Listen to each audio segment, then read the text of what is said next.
So surprise, surprise, a new poll shows that we Yanks have almost no faith in government, and only 1 in 20 say our government is okay. That one person is, in scientific terms, a moron. He may be hosting at MSNBC. Cheap shot.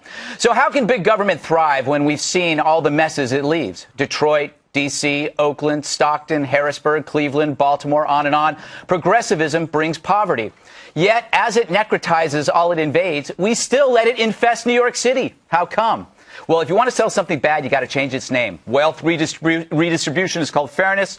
Strangulation becomes regulation. Taxes revenue. Carter can then become Obama, and Marion Barry is re-gifted as de Blasio. Mm-hmm. Left-wing success is in reinventing failure by disguising disaster. I call it hex change surgery. So now we have the same old crew salivating over the Big Apple in New York City. There, Giuliani and Bloomberg built a bionic magnet for business while slashing crime and saving thousands of minority lives. It was an amazing feat. So what do we hear this inauguration day? A chaplain for the sanitation department, they have one, calling the city a plantation while Hillary looks on, smiling. And so the same old canards return about the ignored poor and the greedy rich. As we remember the dead cities, the test subjects who died in their left-wing labs, we let another Dr. Frankenstein, disguised as Dr. Welby, get his hands on our healthiest patient. And when this apple rots, they'll once again call it progress and move on to another victim. Well, Happy New Year. Yes, yes. I was gone for a week. Nice to have you back, Greg. Yeah, it's so uplifting. But Bob, come on. Okay, I don't know, did you watch any of the inauguration? I did. All right. I watched the de Blasio inauguration? Yeah. No, I was still thawing out from New Year's Eve. I heard. By the way, Bob did a great job with you and had to walk home at 5 a.m. That's correct. Because there was nobody to pick you up. You couldn't get a cab. No, that's right. Well, And that you shows paid what happens when you're a liberal. Nobody gets what happens when de Blasio takes over. Yeah, see? The first day. Day one. First guy heard is you. Yeah. The rich. I thought it wasn't it an liberals. NYPD cop that recognized you, though, and let you through the crowd? They were very helpful. The police were very helpful. And Kimberly did a terrific job. And it was, believe me when I tell you, it was complicated. But anyway, I would say, to dump all over government. It's funny about government. Nobody likes government unless they need it. Unless they use it. And if you ask people who are farmers if they, want the agricultural subsidies, they'll say yes. If you ask senior citizens, do they want their Social Security? They'll say yes. But if they ask them about government, look, in the face of all the stuff you've been hearing, of course you're going to be negative about it. But the last time they were positive about government was 50 years ago. But okay, let me ask Kimberly, because there was somebody there that was applauding de Blasio, Mr. Newsom. De Blasio is vowing to bring progressive vision to New York City. Can you tell me where in New York City there is no progressivism, isn't it? Well, that's a problem, and this is why I was so disappointed when I watched all of this inauguration today, because I found it to just be very negative, not even acknowledging the tremendous accomplishments and the progressiveness in New York City. I mean, it was just so, and you saw Bloomberg sitting in the front, and the look on his face said it all, because they ran him into the ground, they ran New York City, the people that live here, everything was just like garbage. You're not good enough, you don't do anything, this is a plantation. My God, if they think New York City is like that, what must they think of the rest of the country? Mm-hmm. You brought that up when we were in the green room, though. Just what they said in front of Bloomberg was so bashing here you have a mayor who worked for $12. Yeah. That's what he earned from the city, the taxpayers over 8 years. He got $12 or 12 years, was it? Well, he's a multi-billionaire. Right, but this is a guy who gave. He did all these great things for New York City. Yeah, we make fun of the big gulp ban and some of the lifestyle things that he tried. We're allowed to rip him. But the crime rate stayed down. Yeah. And there wasn't a terrorist attack. And you actually have, after the major recession, the financial shock, businesses coming back into the city, and the stock market just ends with its best year. And partly, I think that is business climate that he helped to create. And then you have just prepared speeches that insult him while he's sitting there. There's just no grace. Really inappropriate. There's no manners. Yeah, it was funny. And he paid for their house that they're going to live in now. Basically, he out of his own pocket, he remodeled the mayor's mansion. They're moving. He didn't ever live in it, and they're going to move in and enjoy it. Guess that's not bad, that was nice, right? Except that's chump Why don't they change live in his their own pocket. house then if it's too grandiose? Eric, let me I don't want to be too gloomy about this. I mean, look, he appointed Bratton, which is a good move. The city's not going to let him fail, or he's going to be out, right? The city's not going to let de Blasio fail? Yeah. Well, here's the problem. I don't. Clearly, it's a very liberal city, but the problem is it's a test case for every other liberal mayor in the country who wants to see how it works. See how if you really push the progressive socialism farther and farther left, see if the city embraces it, see if businesses leave.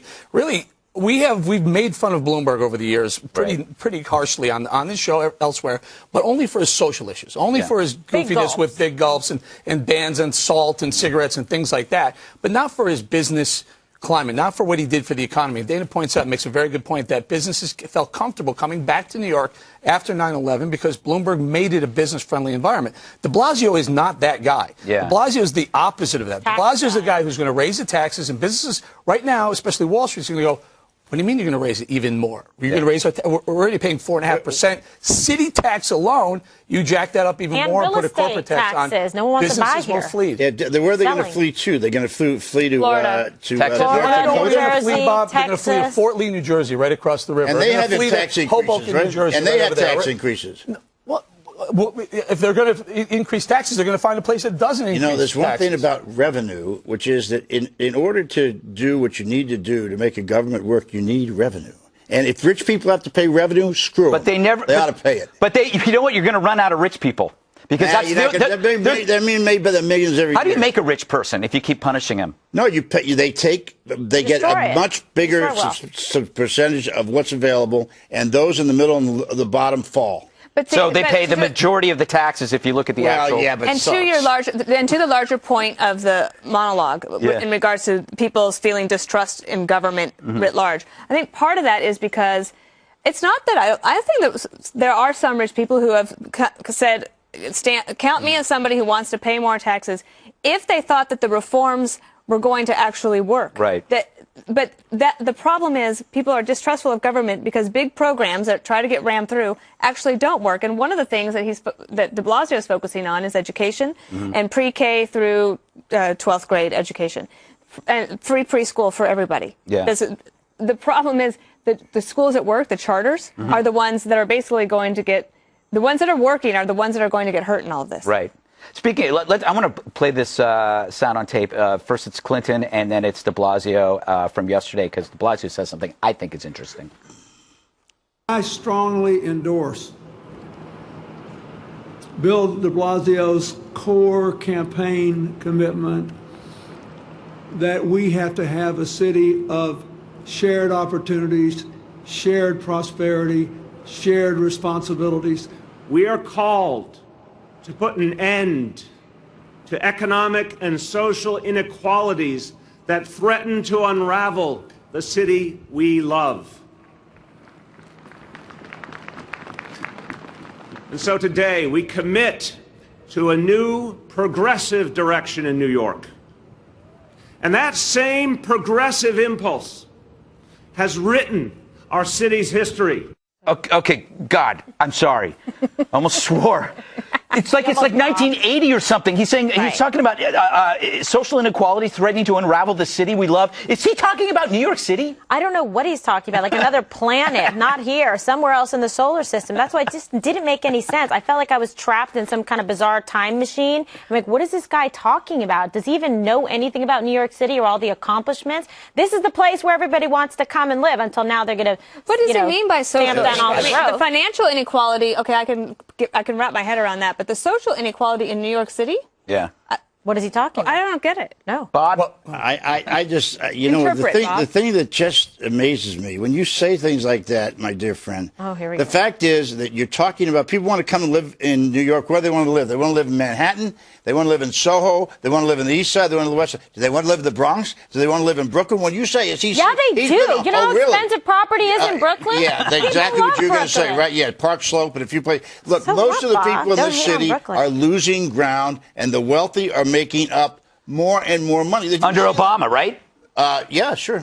Okay, I'm glad we clarified. Have you seen the amount of money, the obscene amount of money that Wall Street has been bonusing their people? You can keep saying that, but that's Occupy Wall Street again, Eric. Yeah, go ahead, trash Wall Street. Have Wall Street go somewhere else. Have Wall Street leave the city. You know what's going to happen? The place will be broke. This will be a dust town. There'll be tumbleweed going up and down 6th Avenue. You think Wall Street's going to leave? No. Bob, Wall Street doesn't need the trading floor downtown anymore. I got news for you. Wall Street can be any street in any country around the globe right now. They should go it's to all London. Electronic. Let's take the bankers and put them in North Dakota. Maybe they'll see how they like that. North Dakota's doing great. The most friendly business environment that they can possibly find. De Blasio is saying he wants to go in a more progressive direction, which can only mean we need to tax the wealthy more. Right. That's the only thing he can talk about, because this is a socially progressive place already. Yeah. The only thing they have left to do is redistribute more. Yeah. That's it. That's your heads up to all you corporate out there, CEOs who are wondering, stay or go. Do you feel comfortable with the fact that people at the upper end level of this city are making 150 times more than everybody else is? Again, let's do it again.